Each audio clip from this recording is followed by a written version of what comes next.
Bayanot. May kwento ko sa Bayanot ba?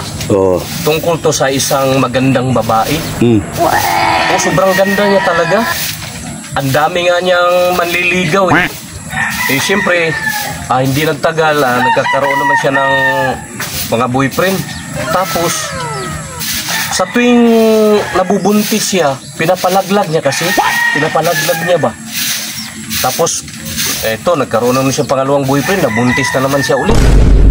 Ang ginawa niya kasi hindi pa siya handa para magkaanak ba, di pinalaglag na naman niya. Hanggang sa 5 beses na umabot ng 5 beses siya nagpalaglag. Nagalit na ngayon, nagalit ang Diyos sa kanya. Anong nagkaano pala, dumating ang time na nagkaroon siya ng asawa na talaga. Nag-asawa na siya ba? Tapos yung asawa na niya, yung bana niya, gusto na yun magkaanak. Kaya 2 years na gud sila nag-uban ba? Di, talagang nagdasal sila na gusto na nila magkaanak. Ang babae, umabot na sila ng 3 years, hindi pa rin nabubuntis. Kasi nga, biruin mo, 5 beses nagpalaglag eh. Hanggang sa hindi nila inaasahan, dumating na ang 8 years nilang pagsasama sa hindi inaasahan Bayanot. Pero palagi sila nagdadasal, mag-asawa, na sana mabuntis siya kasi gusto nila talaga magkaroon ng anak. Ngayon, dumating ang time na hindi na akalain ng asawa niyang babae na hindi na siya dinatnan ng ng menstruation ba, 2 buwan na.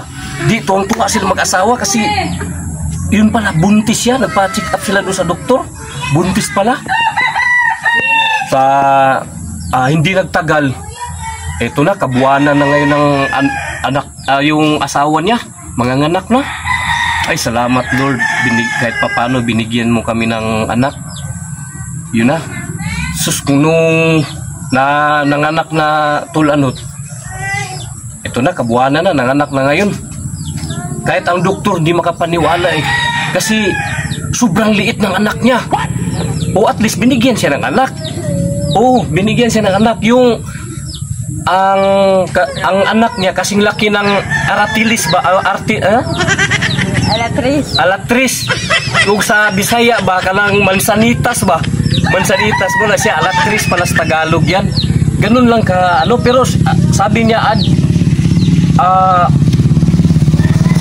love, kahit anong klaseng binigay sa atin ng Diyos, dapat tanggapin natin kasi anak natin yan eh. Oh, love, kahit maliit siya, talagang mamahalin natin.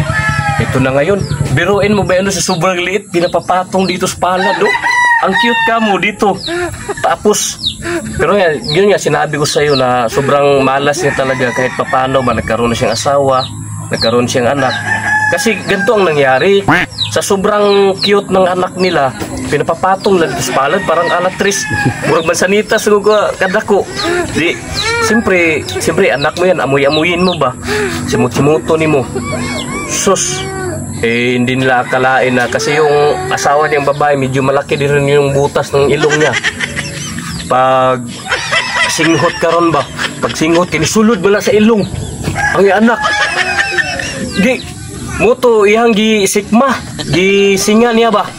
Tapos pag singa niya karon dito sa lupa kasi nahirapan siya huminga. Pag singa niya karon ba, gumulong yung anak niya. Gumulong. Isakto may tandang na manok pala. Dako kay sunoy yung manok ba niya, gutom kayo. Gidagan na biyang ulod ba ito nga, gatituyo ito. Sos, gidagan sa kuwan ba, gituk-tuk yung anak ko eh. Gikaol sa manok, sabay dagan ang manok. Perti hilakal yung malas lagi hapon kay nakain. Wala. Okay well guys, thank you for watching. Kalapit brothers vlog.